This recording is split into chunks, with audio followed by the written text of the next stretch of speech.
Morning guys, ngayong umaga ay may kuha na naman sila ngayon. So lalabas tayo ngayon kasi titignan natin kung marami yung kuha nila. At pagkatapos kung maghatid ng mga bata sa eskwelahan, magbibilad kami ng tuyo kasi sobrang init ngayong umaga. So let's go guys. Ito nga guys, paglabas ko ng pagkalabas ay bumungad kaagad to isang cooler na kuha nila guys. So nakapaka-bless naman po talaga. At hindi lang dyan guys, ayun, naghahagpat sila ng isda kasi ang pagkakadinig ko dalawang cooler mahigit yung kuha nila. So hindi ako makalapit sa kanila guys kasi malayo. So malapit na rin pala ako magatid sa mga bata sa eskwelahan, kaya dito lang tayo guys, malayo lang ako guys, kaya hindi rin ako makapunta doon. So abangan nyo na lang mamaya guys yung pagbibilad namin ng tuyo kasi maghahatid pa ako sa aking mga anak sa eskwelahan. So yun lang po guys, abangan nyo na lang mamaya. Kaya ito nga po pala guys, so pagka dating ko dito marami na rin mga komprador mamimili ng mga isda. So sana maubos ngayong araw na ito yung isda para hindi naman, para kahit papano nga pala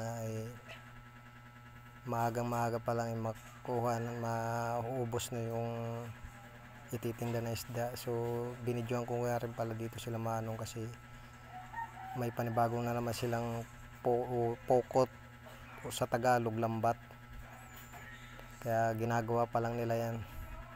So tinulungan ko na rin pala dito guys yung si Papa kasi nakita ko na nagdadala siya ng 2 timba, kaya di na ako nakatiis na lumapit ako sa kanya para tulungan kasi sobrang layo talaga guys, kasi low tide pala dito guys ngayong umaga.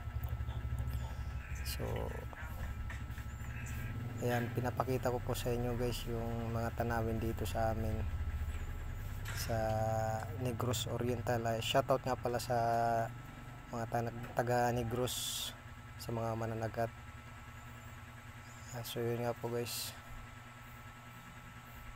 sakto guys na talagang lumapit ako at tinulungan ko si Papa kasi nga nung pagkalapit ko sa kanya masama na pala yung pakiramdam niya.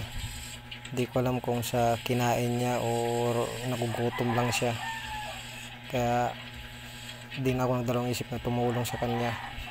So proud talaga ako kay Papa kasi kahit na edad na malakas pa rin talaga. So di ko na po pala na video ng maayos guys kasi mabigat po talaga yung dala-dala niyang 2 timba. A few moments later.